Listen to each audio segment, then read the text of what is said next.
തുടർന്ന് ദിലീപ് കുമാർ നിങ്ങൾക്ക് എന്തൊരു അഭിപ്രായം ഉണ്ടായത് കെ സുധാകരന്റെ കാര്യത്തിൽ? കെ സുധാകരന്റെ കാര്യത്തിൽ ഒന്ന് നേരത്തെ അസിത പറഞ്ഞതുപോലെ ഇത് എല്ലാ കാലങ്ങളിലുള്ള തെരഞ്ഞെടുപ്പിൽ കോൺഗ്രസിൽ ഇത് സംഭവിക്കുന്നു എന്ന കാര്യം പറഞ്ഞു.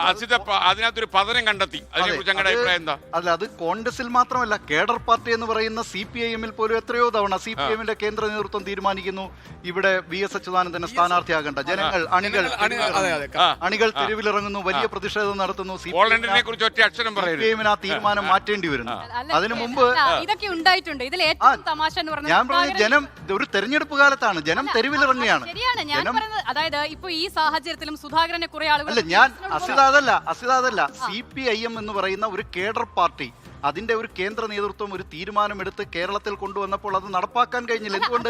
അണികൾ പ്രതിഷേധവുമായി രംഗത്തിറങ്ങിയത്. ഞാൻ പറയുന്നത് ഇത്രയും ഗുരുതരമായ നമ്മൾ ഇന്നലെ ഈ ചർച്ച തുടങ്ങുമ്പോൾ ഹാഷ്മി ഉപയോഗിച്ചൊരു പ്രയോഗമുണ്ട്, ഡു ഓർ ഡൈ സിറ്റുവേഷൻ. അതാണ് കോൺഗ്രസിനെ സംബന്ധിച്ചിടത്തോളം ഈ സാഹചര്യത്തിൽ ഏറ്റവും ഉത്തമമായ. കോൺഗ്രസിനെ സംബന്ധിച്ച് അതാണ് പറഞ്ഞത്. കോൺഗ്രസിനെ സംബന്ധിച്ചത് എല്ലാ കാലവും എല്ലാ തെരഞ്ഞെടുപ്പുകളിലും ഉണ്ടായിട്ടുള്ളതാണ്.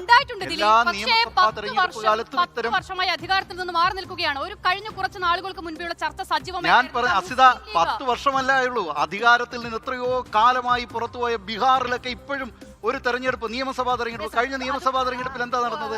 ആ നിയമസഭാ തെരഞ്ഞെടുപ്പിൽ എത്രയോ ആളുകൾ അധികാരത്തിൽ നിന്ന് ഏതാണ്ട് 1/4 നൂറ്റാണ്ട് കഴിഞ്ഞു. അവിടെയാണ് പ്രശ്നം. അങ്ങനെ മാറി നിൽക്കുന്ന ബീഹാറിൽ ഉൾപ്പെടെ പ്രധാനപ്പെട്ട എത്ര കോൺഗ്രസ് നേതാക്കൾ ഇപ്പോഴും കോൺഗ്രസിലുണ്ട്. അപ്പോഴും അല്ലല്ല, ഞാൻ പറഞ്ഞ എന്താണെന്ന് വെച്ചാൽ ഇത് കോൺഗ്രസ് പാർട്ടിക്ക് ഒരു പുതുമയുള്ള വിഷയമല്ല. കോൺഗ്രസിനെ സംബന്ധിച്ച് എല്ലാ പാർട്ടിയിലും ഉണ്ടെന്നേ.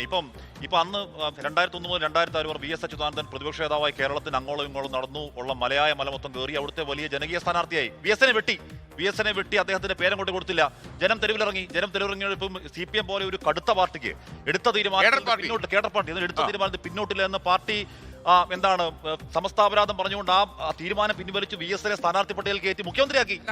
ഒരു കാര്യം, VS-ന്റെ തുടർഭരണം ഇല്ലാതാക്കിയത് ആരാണ്? അതുകൊണ്ട് അല്ലെ തുടർഭരണം ഇല്ലാതാക്കിയത് ആരാണ് എന്ന കാര്യത്തിൽ VS-ന് തന്നെ അറിയാം. അത് അത് ചർച്ചയ്ക്ക്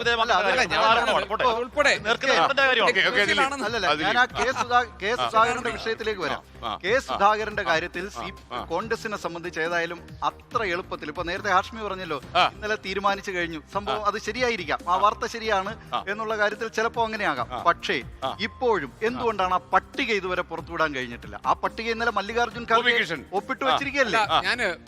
ഞാൻ പറയാൻ ഉദ്ദേശിച്ച ഒരു പ്രധാനപ്പെട്ട കാര്യം ദിലീപ് പറഞ്ഞു, VS-ന് വേണ്ടി തെരുവിലിറങ്ങിയ കാര്യം. രണ്ടാമത്തെ കാര്യം ഹാഷ്മി പറഞ്ഞു, ഇന്നലെ വൈകുന്നേരം നമ്മൾ പട്ടിക തയ്യാറാക്കി. ഇന്നലെ പുലർച്ചെ 2:30 വരെ നീണ്ടുനിന്ന കേന്ദ്ര തെരഞ്ഞെടുപ്പ് സമിതി യോഗം കഴിഞ്ഞിട്ട് ഒരു പട്ടിക പുറത്തിറക്കാൻ കഴിഞ്ഞിട്ടില്ല. രണ്ടാമത്തെ കാര്യം, കെ സുധാകരൻ ഇന്ന് ഉച്ചയ്ക്ക് 12 മണിക്കൂർ വാർത്താ സമ്മേളനം നടത്താൻ നിശ്ചയിച്ചിരുന്നു. ആ വാർത്താ സമ്മേളനത്തിൽ കെ സുധാകരൻ പറയും എന്ന് നമ്മൾ കരുതിയിരുന്ന കാര്യം, അദ്ദേഹം കോൺഗ്രസിന്റെ പ്രവർത്തക സമിതി അംഗത്വം രാജിവെക്കുന്നുവെന്നും ഞാൻ ഇനി എന്റെ വഴി നോക്കാൻ പോവുകയാണ് എന്നുമുള്ള താങ്കൾ ഈ ഇൻട്രോഡക്ഷനിൽ പറഞ്ഞ പോലെ വെടിപൊട്ടിക്കുന്ന പ്രഖ്യാപനം കെ സുധാകരൻ നടത്തുമെന്നാണ് നമ്മൾ പ്രതീക്ഷിച്ചത്. ആ വാർത്താ സമ്മേളനം അദ്ദേഹത്തെ പിന്തിരിപ്പിച്ചോ? വാർത്താ സമ്മേളനത്തിന് ആരിടപെട്ട്? ആന്റണിയെ പോലെയുള്ള മുതിർന്ന നേതാക്കൾ ഇടപെട്ടാണ്.